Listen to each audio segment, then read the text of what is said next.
Bienvenidos sean todos una vez más a Deportes Telesur, quien tiene el placer de hablar para todos ustedes, Luis Fernando Villasmil, y ya estamos prestos y listos para revisar nuestra actividad deportiva y, obviamente, nuestros titulares más destacados del día de hoy. España avanzó a las semifinales de la Copa Davis tras vencer a la República Checa. Rosario Central, campeón de la Liga Profesional Argentina de Fútbol.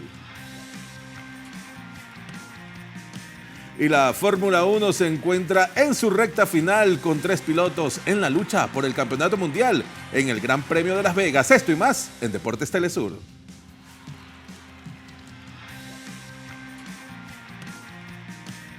Recuerden nuestras redes sociales, tenemos @Telesur Deportes _Telesur. Y comenzamos con el equipo español que logró avanzar a las semifinales de la Copa Davis tras una remontada en doble ante República Checa.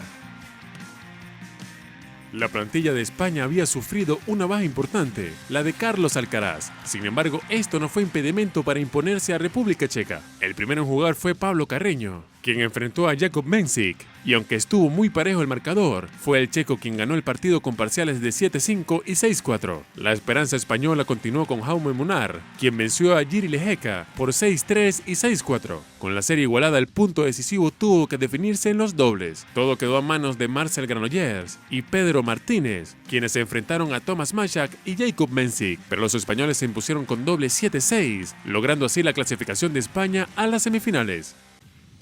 Y el ex regatista Robert Scheidt será homenajeado con el trofeo Ademar Ferreira da Silva en los Premios Olímpicos Brasileños. Por ser uno de los atletas más importantes en la historia del deporte brasileño, Robert Scheidt será homenajeado el próximo 11 de diciembre en la ciudad de Artes de Río de Janeiro. El trofeo Ademar Ferreira da Silva que recibirá se otorga a atletas y exatletas con una trayectoria notable y sobresaliente que encarna valores como la ética, la eficiencia técnica y física, la deportividad, el respeto por los demás y el compañerismo. Recordemos que Scheidt es el legendario regatista brasileño que dedicó su vida al deporte desde muy temprana edad, desde los 5 años. Participó en 7 Juegos Olímpicos, ganando 5 medallas, 2 de oro en Atlanta 96 y Atenas 2004, 2 de plata y 1 de bronce. Su primera medalla de oro, por allá en el año 96, fue el momento decisivo de su carrera.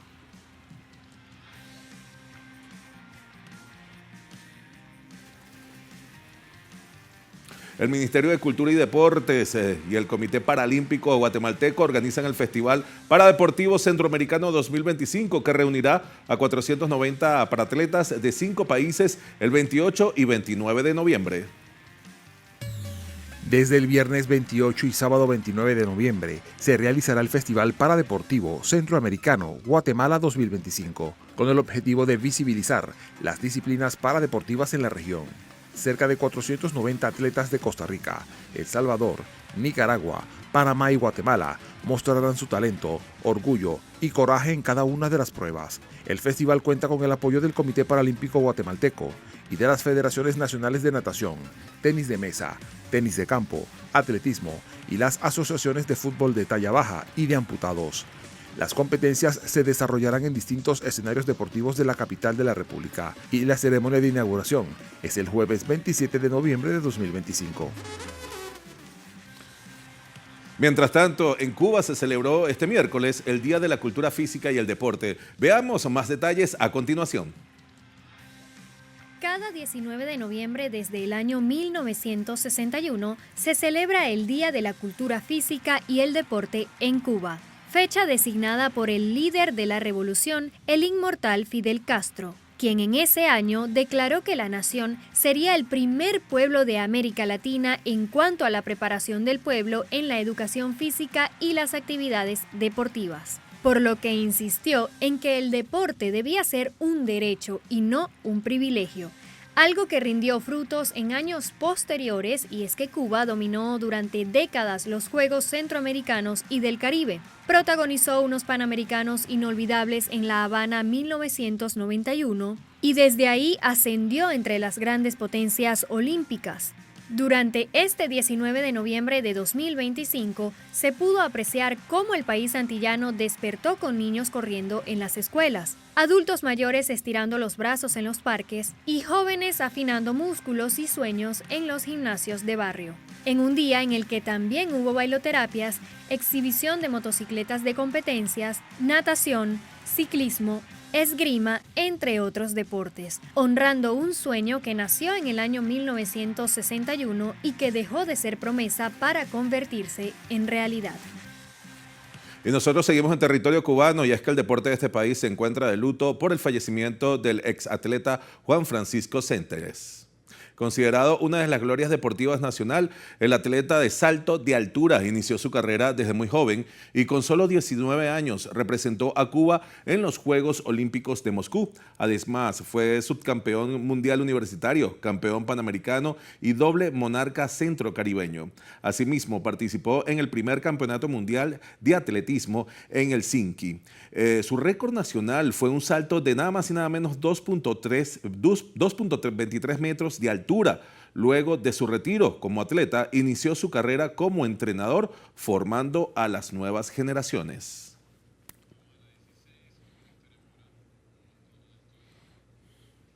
La Asamblea General de la ONU aprobó este miércoles la resolución sobre la tregua olímpica para los Juegos Olímpicos Invernales Milán Cortina 2026.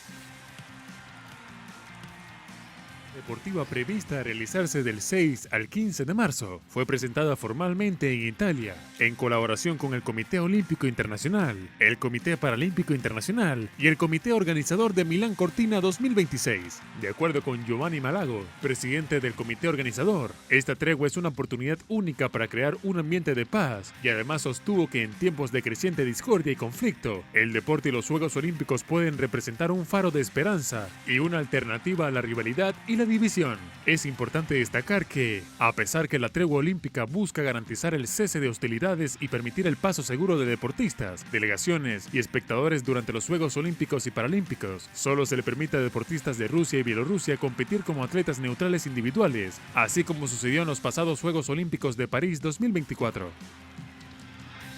Nosotros vamos a hacer una breve pausa, pero ya regresamos con más de Deportes Telesur.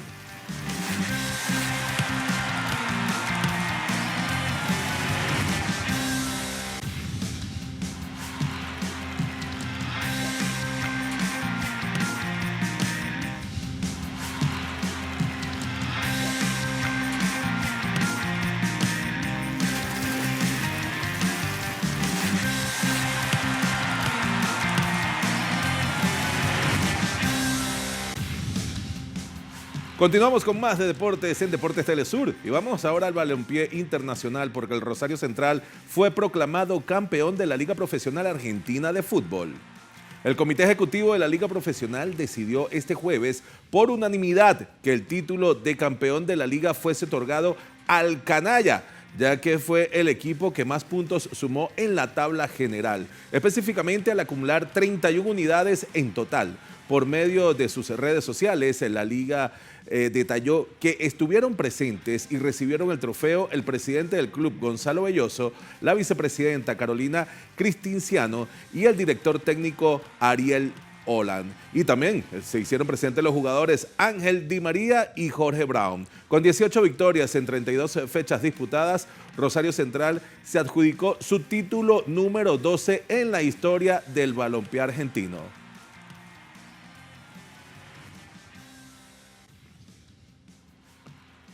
Bueno, y era uno de los sueños cuando regresó a este equipo el gran Di María. Vamos, porque con información de este jueves, el presidente de la AFA, también allá en Argentina, Claudio Tapia, reafirmó que Lionel Scaloni seguirá siendo considerado para continuar como entrenador de la selección argentina hasta el año 2030, más allá del contrato vigente que concluye en el Mundial 2026. Claudio Chiqui Tapia, presidente de la Asociación de Fútbol Argentino, explicó que su apuesta no se basa en los resultados inmediatos, sino en un proyecto de selecciones. En ese sentido afirmó que quiere que Scaloni se quede hasta el 2030 con todo su cuerpo técnico y que si pensara en los resultados, no lo hubiera contratado. Luego agregó una reflexión sobre el arbitraje, al señalar que no siempre la culpa cuando un equipo pierde es del árbitro, recordando que jugadores y técnicos también fallan. Con ello llamó a la autocrítica compartida para fortalecer la credibilidad del fútbol argentino. El Atlético Mineiro y Lanús aterrizaron en Paraguay para disputar la gran final de la Copa Sudamericana. Este miércoles el plantel del Atlético Mineiro llegó a Asunción en busca de su primer título de la Copa Sudamericana, cuya final se disputará este sábado 22 de noviembre en el Estadio Defensores del Chaco. Los dirigidos por el argentino Jorge Sampaoli cuentan con una plantilla de 34 jugadores. Recordemos que el conjunto galo clasificó por primera vez a la final del torneo tras vencer en semifinales a Independientes del Valle. Por su parte, Lanús busca su segundo título en el torneo tras el conquistado en el año 2013 y el subcampeonato en 2020, cuando cayó frente a Defensa y Justicia. Para el partido, el técnico Mauricio Pellegrino convocó a 30 jugadores. Lanús selló su pase a la instancia definitiva del torneo sudamericano luego de imponerse por 1-0 a Universidad de Chile.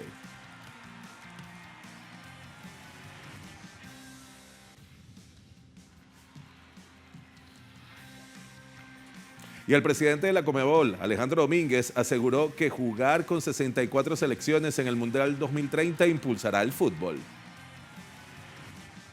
Durante la presentación del Fan Fest de la final de la Copa Sudamericana, Alejandro Domínguez, presidente de la Conmebol, planteó la necesidad de abrir el debate y estudiar su propuesta para el Mundial de 2030.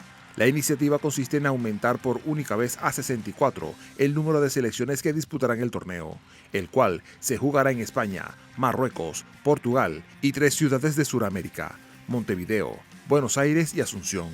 Este aumento se realizaría en honor al centenario del primer mundial, celebrado en 1930. Domínguez también destacó que es la gran oportunidad de hacer algo que integre al mundo, de que hagamos que el fútbol llegue a más gente y que podamos tener una fiesta completamente diferente. Mientras tanto, la FIFA hizo la actualización del ranking mundial del mes de noviembre y así quedaron las selecciones sudamericanas. Argentina continúa en el segundo puesto del ranking, mientras Brasil volvió al top 5, subió 2 lugares. Colombia se ubica en el 13º puesto, mientras que Uruguay es 17ª. Ecuador se está ubicando en el puesto número 23, mientras que Paraguay está en la casilla 39. Posteriormente se encuentra Venezuela, que subió 2 peldaños y ahora es número 48 en el mundo. Perú está 4 lugares más atrás, en el 52. Le sigue Chile en el 53 y cierra la tabla Bolivia en el lugar 76, que Bolivia va a disputar el repechaje mundialista en México.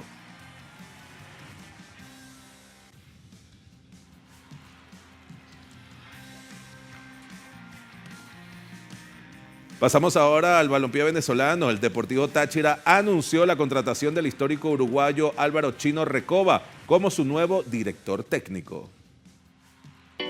El Chino Recoba llega al cuadro aurinegro en un anuncio que se produce un día después de que el club confirmara la salida del estratega Edgar Pérez Greco, quien había estado vinculado a la institución desde 2022, primero como asistente técnico y luego asumió el cargo de entrenador principal el año pasado.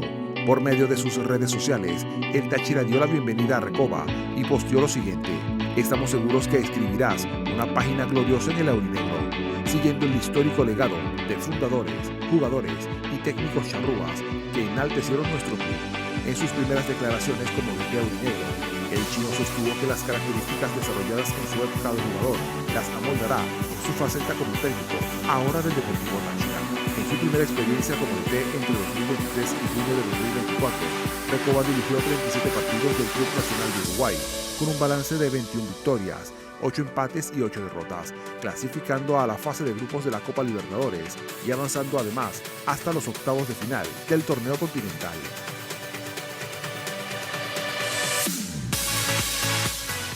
Y ya culminadas las fechas de las eliminatorias para el Mundial de 2026, se conocen los equipos que tendrán la oportunidad de conseguir ese boleto de repesca y México será la sede de estos encuentros internacionales.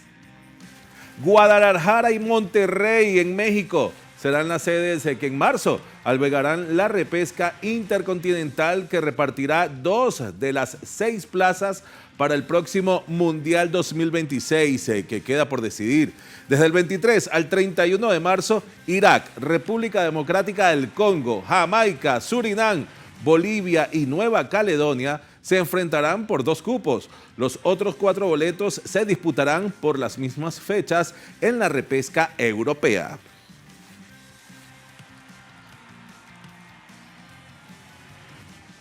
Y ya se confirmaron cómo quedaron las llaves del repechaje. Por una parte, tenemos el duelo de Nueva Caledonia ante Jamaica y el ganador de este partido enfrentará ante República Democrática del Congo por el otro boleto mundial. Por su parte, en la otra llave, Bolivia jugará ante Surinam y el ganador de estos encuentros enfrentará a Irak por el segundo pasaje rumbo a México, Estados Unidos y Canadá 2026.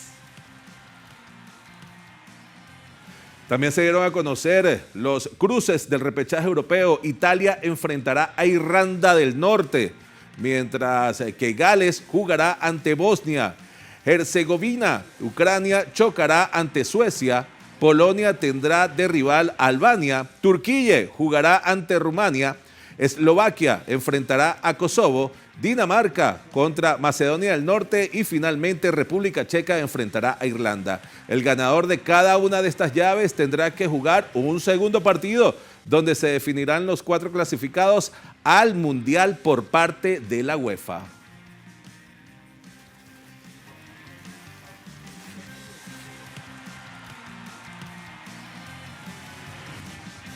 Vamos a nuestra segunda pausa y ya regresamos con más de Deportes Telesur.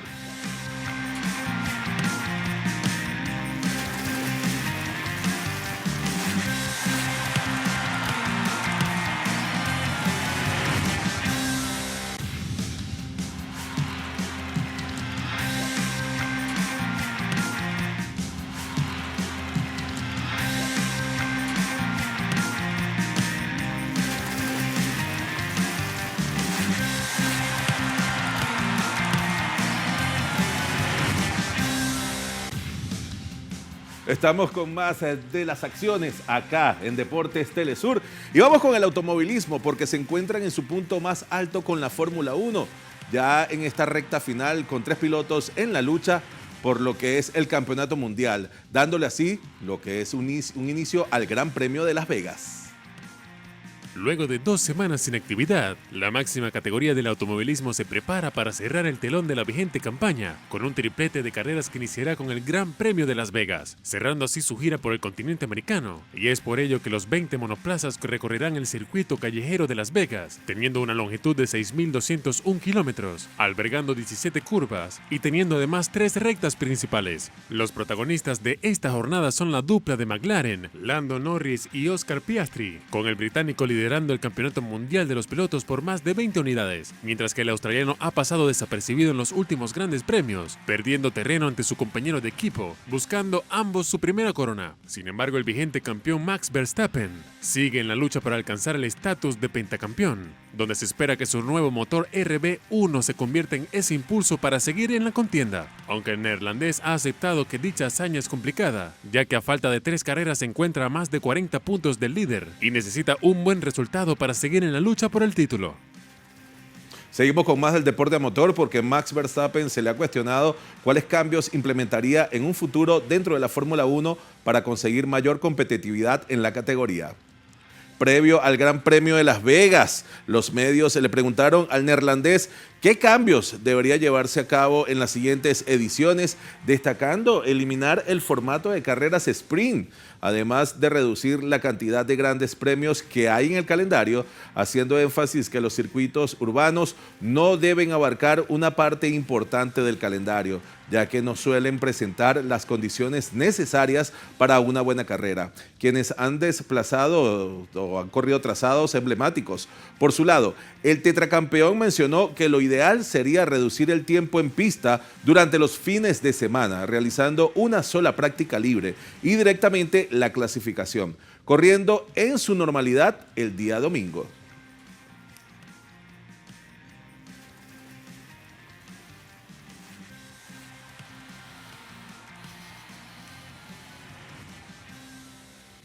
Mientras continúa la edición 64 de la Serie Nacional de Béisbol en Cuba, la Federación Cubana de esta disciplina avanza en el proceso para declarar el Estadio Latinoamericano como Monumento Nacional. La declaración del Monumento Nacional al Estadio Latinoamericano sería un paso decisivo para su eternidad.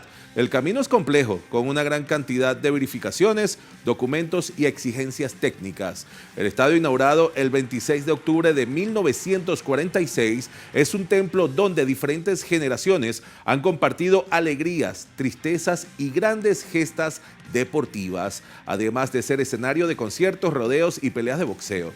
Declararlo monumento nacional no solo sería un acto administrativo, sino un reconocimiento profundo. En Cuba, este título se concede a obras, construcciones o sitios de excepcional significación cultural, artística, arquitectónica o social, protegidos legalmente por el Estado.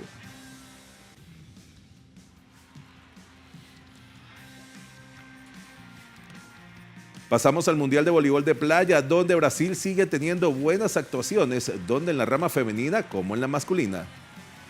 La dupla brasileña conformada por Tamela y Victoria lograron imponerse en un cerrado partido ante las ucranianas Tetiana Lazarenko y Daria Romaniuk, 2-1, con parciales de 21-18, 11-21 y 15-8, avanzando a los cuartos de final del torneo, donde se medirán este viernes ante la dupla italiana conformada por Valentina Gottardi y Rekka Orsi. Por su parte, en la rama masculina, los brasileños Evandro y Arthur Lanzi también avanzaron a cuartos de final luego de derrotar 2-1. Esta cuenta quedó 24-22, 12-21 y 13-15, algo cerrada, a los suizos Marco Gratiger y Leo Dillier. En cuartos se medirán ante los suecos David Hoffman y Jonathan Helbig.